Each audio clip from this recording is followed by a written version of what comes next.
¿Y cómo estás hoy, mi querida amiga y mi querido amigo amante de la historia? Hoy te traigo un tema muy interesante, porque te voy a hablar de Zenón de Citio, el padre del estoicismo, una filosofía tan poderosa que ha llegado con plena vigencia hasta nuestros días, en los que cada vez más personas están siendo conscientes de la importancia de recuperar los valores tan potentes que enseñaban los antiguos filósofos estoicos y que en nuestro tiempo han sido sustituidos por valores superficiales, mediocres y que nos convierten en seres banales y vacíos, algo que interesa mucho a los políticos y los poderosos, que son en la mayor parte de los casos los principales difusores de una ética y una forma de vida sin trascendencia alguna. En algunos casos porque ellos mismos no dan más de sí, en otros porque así nos apartan de nuestro verdadero ser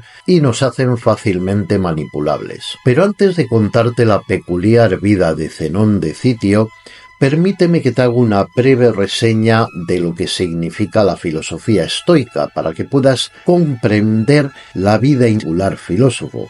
Y antes que nada, te diré que al final te voy a contar una anécdota muy divertida sobre un filósofo estoico sucesor de Zenón al que le sucedió algo con su burro. Te diré para empezar que el estoicismo es una filosofía que busca una vida plena, alegre, en paz y llena de propósito. Para ello trata de llevar a la práctica sus principios que no son tanto para pensarlos como para vivirlos, pues el estoicismo lo que promulga es una forma de vida. Para ello procuran llevar lo que consideran una vida virtuosa, apartando todo tipo de defectos y vicios que nos perjudican. De esta forma, el coraje, la templanza, la justicia y la sabiduría son las 4 grandes virtudes a seguir. El estoicismo busca la reflexión como herramienta de trabajo, al igual que el practicante zen o el budista utilizan la meditación. Para vivir son ejes fundamentales temas como el autocontrol, la autodisciplina, el no dejarse arrastrar por deseos materiales que son casi siempre superfluos y carentes de valor, el no dejarse llevar por las emociones, en fin. Estas y algunas otras son las herramientas que principalmente emplea el filósofo estoico. Como puedes ver, hay una gran proximidad en los fundamentos de la filosofía estoica y otras filosofías orientales como el budismo y el zen. Y hecha esta aclaración, vamos a hablar de Zenón de Citio, pero antes de ello te voy a pedir que si te está gustando el vídeo, me des un me gusta y te suscribas al canal para recibir notificaciones cuando suba un nuevo trabajo. Para mí esto es muy importante y te lo agradezco sinceramente. Zenón nació en Citio, en la isla de Chipre, en una época muy problemática, pues primeramente Alejandro Magno liberó la isla del dominio persa y tras su muerte se convirtió en un centro de las disputas entre sus sucesores. El padre de Zenón, que se llamaba Anaseas, fue un mercader fenicio que tuvo que apañárselas para en ese ambiente de guerra sortear los peligros que implicaba la navegación y así llevar sus mercancías desde Tiro a Sidón y al Pireo, surcando rutas comerciales que eran muy peligrosas. El padre fue un hombre afectuoso y llevó a su hijo muchos libros de los viajes que realizaba, entre ellos libros de filósofos como Sócrates. Era pues normal que Zenón soñase con aventuras y conseguir sus pasos como mercader fenicio. Parece ser que era esbelto y alto, además de moreno, por lo que le llamaban el palmero egipcio. Finalmente, Zenón se dedicó al comercio de uno de los productos más codiciados y valiosos de la antigüedad, el tinte púrpura de Tiro. Este tinte se elaboraba utilizando la secreción de unos caracoles marinos que se secaban al sol. Estos caracoles en España se conocen como cañadillas y te lo muestro en la imagen. No sé cómo se llamarán en tu país, déjamelo en los comentarios. Y de paso, hazme saber también en los comentarios si quieres que haga un vídeo sobre el púrpura de Tiro, porque te garantizo que el tema es interesantísimo y si lo haces te prometo que mi próximo vídeo será sobre este tema.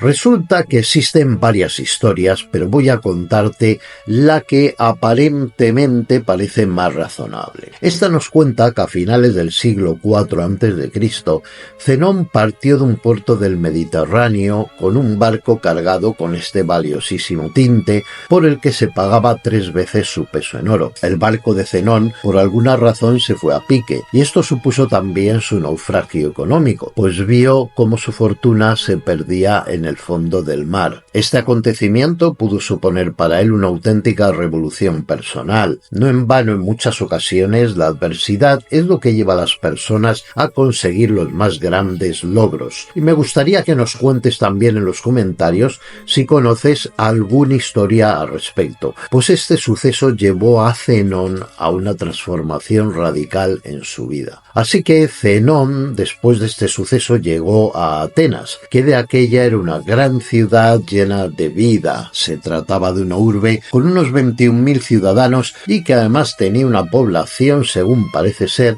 de cientos de miles de esclavos. Atenas era un centro comercial y cultural de primer orden. No solo los negocios estaban en el centro, sino también el conocimiento, que era muy valorado, pues el gobierno estaba dirigido por personas muy educadas y cultas. Así que Zenón estaba en el lugar más adecuado para sentirse atraído por la filosofía. Según parece ser, un día Zenón entró en una librería para hojear y buscar algún título de su agrado, y se encontró con que el librero estaba haciendo una lectura de diversas obras de Sócrates. Y ahora viene lo más interesante, porque Zenón en uno de sus viajes comerciales había consultado un oráculo, y éste le había respondido que para alcanzar una vida mejor debía hablar con los muertos, y justo se dio cuenta de que eso era lo que estaba haciendo en ese momento al escuchar las palabras de Sócrates, las mismas que habían sido enseñadas por él más de 100 años atrás. El librero, que proseguía con la lectura, llegó al punto en el que se cuenta la historia de cómo Hércules debe tomar una decisión trascendental en la vida, pues debe elegir entre una mujer que representa la virtud y otra los vicios. Una encarna la virtud y el trabajo para alcanzar los logros y la otra encarna la pereza. La primera habla de subyugar los instintos del cuerpo y dominar la mente para poner el cuerpo al servicio de esta, mientras que la otra te dice que te entregues a una vida mucho más fácil, relajada y cómoda, porque el camino de la virtud es largo y esforzado. En esa encrucijada, Zenón eligió el camino de la virtud, así que se aproximó al librero y le preguntó dónde podía encontrar a alguien como Sócrates, alguien que le mostrase el camino correcto a seguir, que le ayudase a realizar sus elecciones en la vida. Y resultó que justo en aquel momento pasó Crates, un popular filósofo de Atenas, por lo que el librero se limitó a señalárselo con el dedo. Pudo ser el destino, pudo ser la ley de atracción, o pudo ser que en función de nuestras decisiones la vida pone ante nosotros las más diversas oportunidades. Hay destino o lo creamos nosotros con nuestra forma de vida y decisiones. ¿Te ha sucedido alguna vez que en cuanto te pones en marcha con un objetivo empiezan a aparecer oportunidades en tu camino? Coméntalo, porque este es un tema de discusión para un filósofo estoico. En este caso, Zenón había tomado unas decisiones y la vida le había puesto en bandeja la respuesta a sus deseos, como si se tratase de una demostración palpable de que algo se pone en marcha con nuestra energía personal. Al igual que Zenón, Crates fue hijo de una familia acomodada. Era de Tebas, renunció a su fortuna y se trasladó a Atenas para estudiar filosofía. En Atenas era conocido como el abrepuertas, pues decía Diógenes que siempre abría la puerta a aquellos que querían escuchar sus conocimientos. Así que hizo lo que acostumbraba y le abrió a Zenón la puerta de par en par. Por aquel tiempo ya el aspecto esbelto que había caracterizado a Zenón en su juventud había cambiado. Estaba fofo y tenía las piernas gordas. Crates se dio cuenta de que su aspecto físico le avergonzaba avergonzaba y le creaba una gran timidez. Así que le encomendó una misión que consistía en llevar una pesada olla con lentejas por la ciudad. Era una tarea aparentemente humillante, ya que las lentejas eran consideradas la comida de los pobres. Como Zenón estaba totalmente avergonzado por el encargo, se dedicó a dar una vuelta utilizando las calles menos concurridas para evitar ser visto. Como Crates se dio cuenta de que trataba de ocultarse, le salió al paso y le rompió la olla con su bastón, poniéndole perdido de lentejas. Zenón, avergonzadísimo, trató de ir corriendo con sus ropas manchadas, y Crates, sonriente, le dijo: «¿Por qué huyes, mi pequeño fenicio? A fin de cuentas no te ha sucedido nada terrible, ¿verdad?».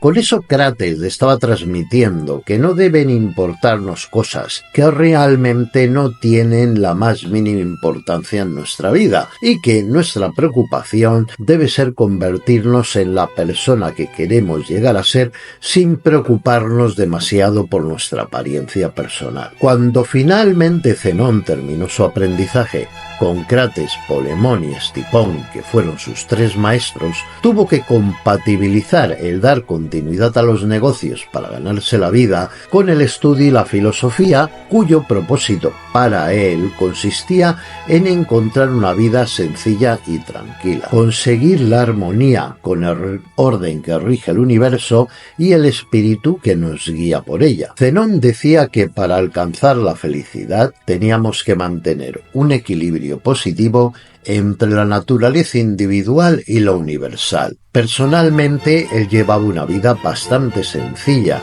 Tan solo comía pan, miel y un poco de vino, compartía su casa con otras personas y realizaba personalmente las tareas domésticas, evitando el contratar servidumbre alguna. Incluso cuando estaba enfermo, rechazaba que le cuidase nadie. Era una persona muy reservada y le gustaba más disfrutar de sus amigos que participar en eventos sociales o tener muchas relaciones, de manera que incluso rechazó numerosas invitaciones para visitar la corte real, ya que era amigo del rey Antígono II de Macedonia. También era una persona de gran inteligencia, que tenía la divertida costumbre de pedir dinero a desconocidos, porque así decía que evitaba que se lo pidieran a él. En Atenas empezó a hacerse famoso y comenzó a correr un dicho, que era: «Eres más sobrio que el filósofo Zenón», para describir a las personas que eran austeras, sobrias